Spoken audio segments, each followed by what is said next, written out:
জাতিসংঘ সাধারণ অধিবেশনে যোগ দিতে নিউ ইয়র্কে ডক্টর ইউনুস তৌহিদ জয়শঙ্কর বৈঠকে সম্পর্ক এগিয়ে নিতে ঐক্যমত প্রকাশ। ১.৫ বছরের মধ্যে নির্বাচন আয়োজনে সরকারকে সব ধরনের সহায়তা করবে সেনাবাহিনী, রয়টার্সকে দেয়া সাক্ষাৎকারে জেনারেল সেনাপ্রধান। এবং শ্রমিকদের সব দাবি মেনে নেওয়া হয়েছে, কাল থেকে সব কারখানা খোলার আহ্বান শ্রম উপদেষ্টার। বিশৃঙ্খলা করলে কঠোর ব্যবস্থার হুঁশিয়ারি।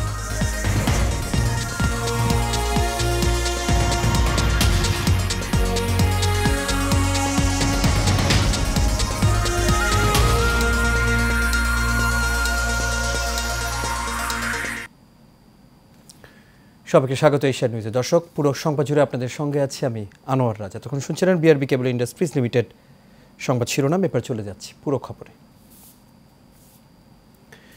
জাতিসংঘ সাধারণ পরিষদের ৭৯তম অধিবেশনে যোগ দিতে নিউ ইয়র্কে পৌঁছেছেন প্রধান উপদেষ্টা অধ্যাপক মোহাম্মদ ইউনুস। ছাত্র জনতার বিপ্লবের প্রেক্ষাপটে ৮ আগস্ট বাংলাদেশের অন্তর্বর্তীকালীন সরকারের দায়িত্ব নেয়ার পর এটাই ইউনুসের প্রথম বিদেশ সফর। এই সফরে মার্কিন প্রেসিডেন্ট জো বাইডেনের সঙ্গে তার বৈঠক হবে। ২৭ সেপ্টেম্বর বাংলাদেশের নেতা হিসেবে তিনি সাধারণ পরিষদের অধিবেশনে ভাষণ দেবেন। পররাষ্ট্র উপদেষ্টা মোহাম্মদ তৌহিদ হোসেন গত শনিবার বলেছিলেন, প্রধান উপদেষ্টা তার বক্তব্যে বিগত ২ মাসে বাংলাদেশে ঘটে যাওয়া অভাবনীয় গণ অভ্যুত্থানের বিবরণ ও আগামী দিনে জনভিত্তিক কল্যাণমুখী ও জনস্বার্থে নিবেদিত একটি রাষ্ট্র ব্যবস্থা গড়ে তোলার দৃঢ় প্রত্যয় বিশ্ব দরবারে তুলে ধরবেন। পাশাপাশি আন্তর্জাতিক শান্তি ও নিরাপত্তা নিশ্চিতের ক্ষেত্রে শান্তিরক্ষা কার্যক্রমে বাংলাদেশের বলিষ্ঠ অবস্থান, জলবায়ু পরিবর্তন ও এর প্রভাব, জলবায়ু ও ন্যায় বিচার প্রতিষ্ঠা, বিশ্বব্যাপী সংঘাত, রোহিঙ্গা সংকট, টেকসই উন্নয়ন, অভিবাসীদের মৌলিক পরিষেবা প্রাপ্তির নিশ্চয়তা এবং ফিলিস্তিন সম্পর্কিত বিষয়গুলো প্রধান উপদেষ্টার বক্তব্যে উঠে আসতে পারে বলে জানা গেছে।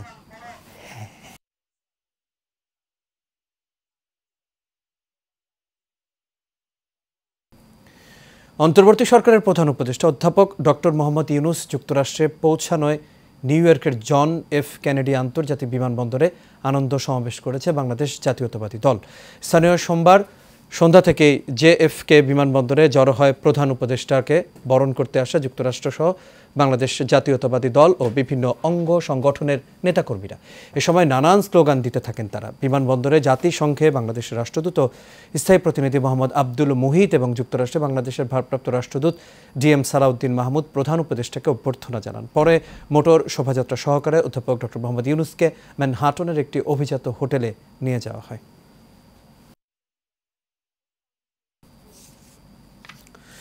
বাংলাদেশ ও ভারত পারস্পরিক স্বার্থ সংশ্লিষ্ট বিষয়ে সম্পর্ক এগিয়ে নিয়ে যাওয়ার ওপর একমত হয়েছে। যুক্তরাষ্ট্রের নিউ ইয়র্কে জাতিসংঘ সাধারণ পরিষদের অধিবেশনের ফাঁকে অন্তর্বর্তী সরকারের পররাষ্ট্র উপদেষ্টা মোহাম্মদ তৌহিদ হোসেনের সঙ্গে ভারতের পররাষ্ট্রমন্ত্রী এস জয়শঙ্করের বৈঠক অনুষ্ঠিত হয়েছে।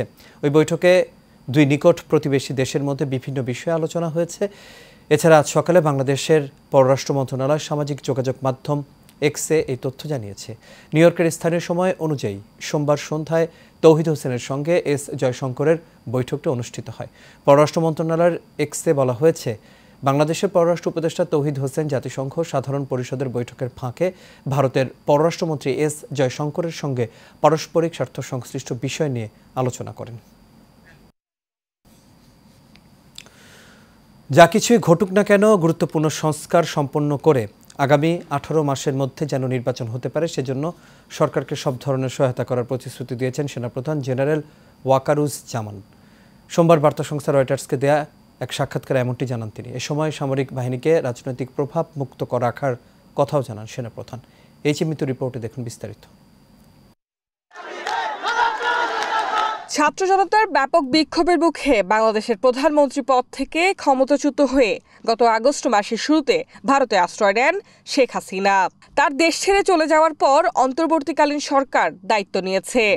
বিশ্বস্ততার সহিত পালন করিব। নোবেলজয়ী অর্থনীতিবিদ অধ্যাপক ডক্টর মোহাম্মদ ইউনুসের নেতৃত্বাধীন অন্তর্বর্তীকালীন এই সরকার দেশের প্রধান খাত সংস্কারে উদ্যোগ নিয়েছে।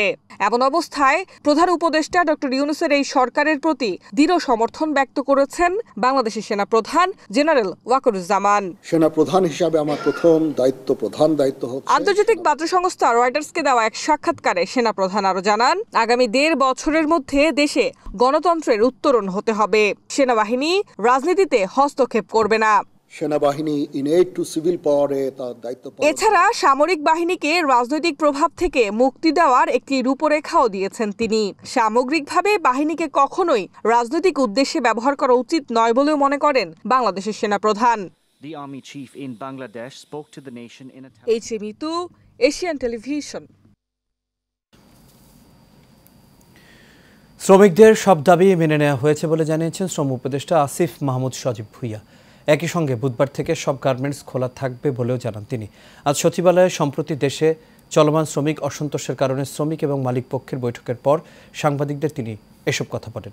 দেশের শিল্পকে বাঁচানোর জন্য বুধবার থেকে সকল শ্রমিকদের কাজে যোগ দেওয়ার আহ্বান জানিয়ে শ্রম উপদেষ্টা বলেন, গার্মেন্টস শ্রমিকদের মজুরি বৃদ্ধি ও 10% হারে ইনক্রিমেন্ট প্রদানসহ 18 দফা দাবি মেনে নেওয়া হয়েছে। এরপরও কোনো অপ্রীতিকর ঘটনা ঘটলে কঠোর ব্যবস্থা নেওয়া হবে।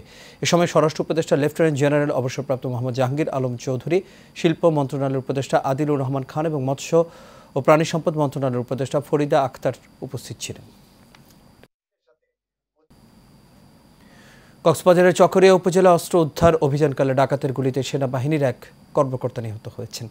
সোমবার রাত 3:30টায় ডুলা হাজরা ইউনিয়নের মাইচপাড়া এলাকায় ডাকাতের গুলিতে গুরুতর আহত হন এই সেনা কর্মকর্তা। পরে তাকে কক্সবাজার হাসপাতালে নেয়ার পথে মঙ্গলবার ভোরে তিনি মারা যান। নিহত তানজিম সারোয়ার নির্জন সেনাবাহিনীর লেফটেন্যান্ট ছিলেন। সেনাবাহিনীর এই অভিযানে ডাকাত দলের সদস্য জিয়াবুল ও বেলাল সহ 3 জনকে আটক করা হয়।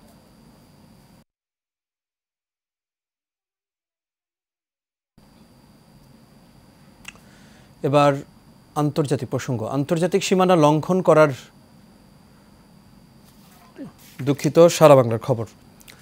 আন্তর্জাতিক সীমানা লঙ্ঘন করার অভিযোগে ঠাকুরগাঁয়ের পীরগঞ্জ উপজেলার চান্দেরহাট বিওপি এলাকায় সীমান্তে বিজিবির হাতে এক বিএসএফ সদস্য আটক হয়েছে। সকাল 11টায় বিজিবি 42 ব্যাটালিয়নের সদস্যরা তাকে আটক করে। আটক বিএসএফের নাম কনস্টেবল উপকুমার দাস। বিষয়টি নিশ্চিত করেছেন 42 বিজিবির অধিনায়ক লেফটেন্যান্ট কর্নেল মোহাম্মদ আহসানুল ইসলাম। তিনি বলেন, কী কারণে তিনি প্রবেশ করেছেন এই বিষয়টি এখনও নিশ্চিত হওয়া যায়নি।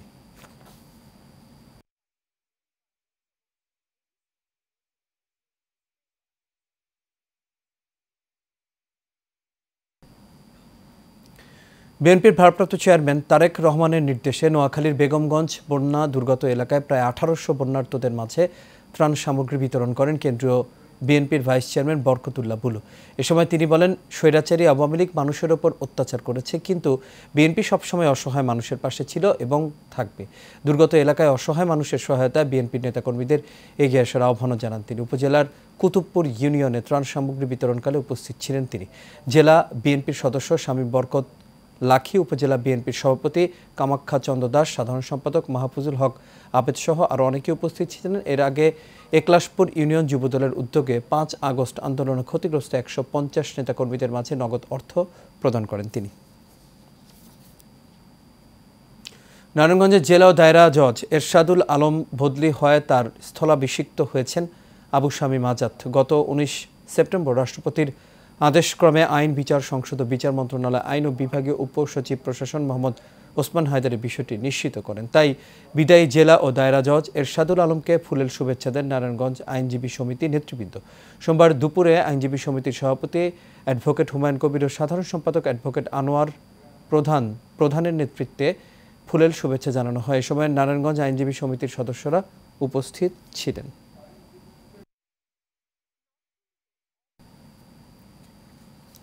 বিএনপির চেয়ারপারসন সাবেক প্রধানমন্ত্রী বেগম খালেদা জিয়ার ছোট ভাই ফেনী 1 আসনের সাবেক সংসদ সদস্য মরহুম মেজর অবসরপ্রাপ্ত সাইদ ইস্কান্দারের 12তম মৃত্যুবার্ষিকী পালন করা হয়েছে। গতকাল ফেনীর ফুলগাজী উপজেলাধীন ফুলগাজী সদর ইউনিয়নস্থ শ্রীপুর গ্রামে তার নিজ বাড়িতে দোয়া ও মিলাদ মাহফিলের আয়োজন করা হয়। এই সময় সাবেক প্রধানমন্ত্রী বিএনপির দলীয় চেয়ারপারসন বেগম খালেদা জিয়ার সুস্থতা কামনায় দোয়া করা হয়।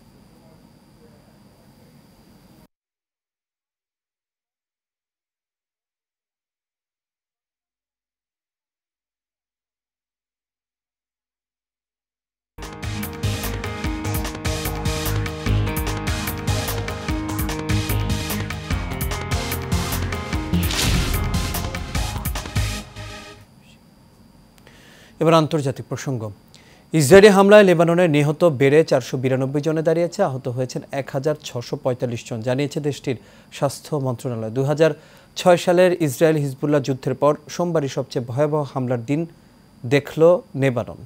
ইসরায়েলের সামরিক বাহিনীর দাবি, তারা লেবাননে হিজবুল্লাহর 1300 স্থাপনায় হামলা চালিয়েছে।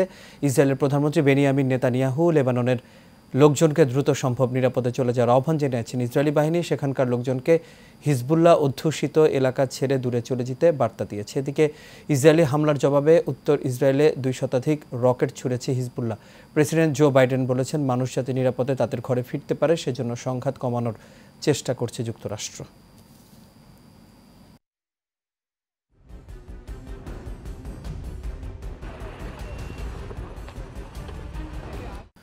ঢাকা মহানগর উত্তর বিএনপির সদস্য সচিব আমিনুল হকের নির্দেশে ফুটপাত চাঁদাবাজি মুক্ত করতে কাজ করছে 3 নম্বর ওয়ার্ড বিএনপির সভাপতি নজরুল ইসলাম।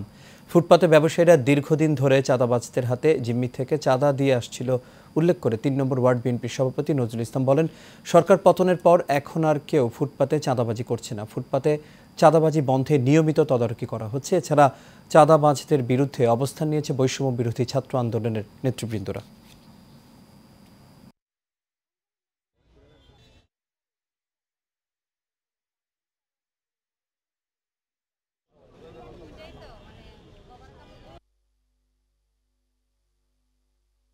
দেশ স্বাধীনের পর কোনো চাঁদা দেওয়া হয় না, আমাদের কোনো চাঁদাও দেয় না, কোনো কিছুই দেয় না। আমরা সুন্দর মতো কাজ করতেছি, কাজ করে রাখাই জীবন বাঁচাই।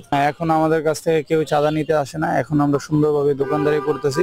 প্রত্যেকের এই করে দিছে, এখানে কোনো 1 টাকা চাঁদা দেওয়া হবে না, এখানে কোনো চাঁদাদার যে কেউ দোকান করতে পারবেন না। যদি কারা চাঁদাবাজি করে অথবা চাঁদা চায়, তাদেরকে ধরে রাখতে, তাদেরকে আইনের হাতে তুলে দেওয়ার জন্য আমাদের উপর থেকে নির্দেশ আছে। এই চাঁদাটা প্রতিরোধ করার জন্য আমরা ছাত্ররা সবসময় ফিল্ডে কাজ করি, কেউ কোনো চাঁদা নেয় কিনা, তো আমরা সবসময় দোকানগুলোকে পর্যবেক্ষণ করি। অপপ্রচার, হয়রানি ও মিথ্যা মামলার প্রতিবাদে সংবাদ সম্মেলন করেছে মিরপুর মুক্ত বাংলা বহুমুখী মালিক সমিতি।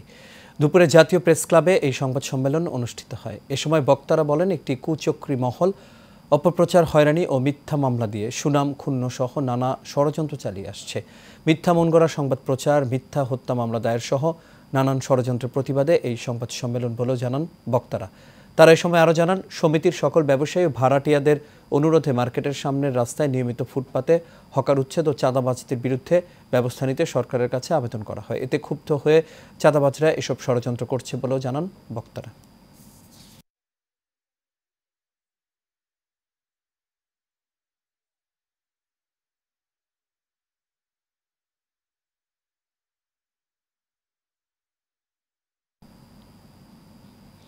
এবার থাকছে এক্সিম ব্যাংক বাণিজ্য সংবাদ।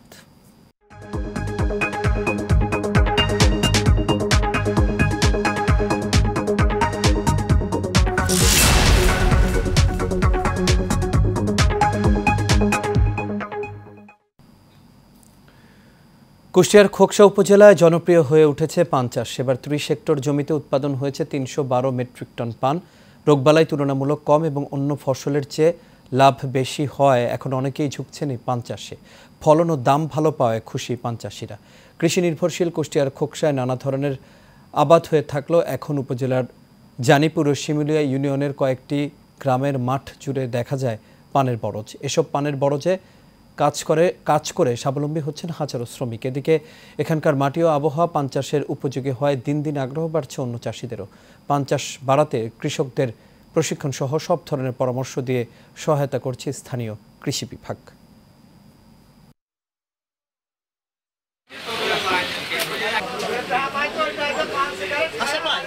অন্য একজনের পান চাষ দেখে লাভবান হয়েছে, আমার ইচ্ছা হয়েছে আমি পান চাষ করব। আমাদের এই পান চাষ করে কৃষকরা যাতে আর্থিকভাবে লাভবান হয় সেই লক্ষ্যে আমাদের কৃষি বিভাগ সার্বক্ষণিক পরামর্শ দিয়ে যাচ্ছে এবং আমাদের জানিপুর ইউনিয়নের সবচেয়ে বেশি পানের আবাদ হয়। এই বছর প্রায় 18 হেক্টর জমিতে পানের আবাদ হয়েছে এবং এই পানের উৎপাদন করে কৃষকরা কীভাবে লাভবান হবে সেই লক্ষ্যে আমরা উঠান বৈঠক, প্রশিক্ষণ এবং সার্বিক পরামর্শ তাদেরকে দিয়ে যাচ্ছি।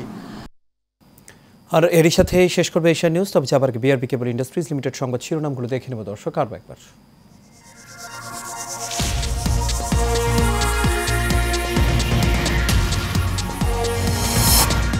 জাতিসংঘ সাধারণ অধিবেশনে যোগ দিতে নিউ ইয়র্কে ডক্টর ইউনূস। তৌহিদ জয়শঙ্কর বৈঠকে সম্পর্ক এগিয়ে নিতে ঐক্যমত প্রকাশ। দেড় বছরের মধ্যে নির্বাচন আয়োজনে সরকারকে সব ধরনের সহায়তা করবে সেনাবাহিনী, রয়টার্সকে দেয়া সাক্ষাৎকারে জানালেন সেনাপ্রধান। এবং শ্রমিকদের সব দাবি মেনে নেওয়া হয়েছে, কাল থেকে সব কারখানা খোলার আহ্বান শ্রম উপদেষ্টার। বিশৃঙ্খলা করলে কঠোর ব্যবস্থার হুঁশিয়ারি। দর্শক, এই ছিল আমাদের এখনকার আয়োজন। আমাদের পরবর্তী সংবাদ দেখার আমন্ত্রণ রইল। এতক্ষণ সাথে থাকার জন্য সবাইকে ধন্যবাদ।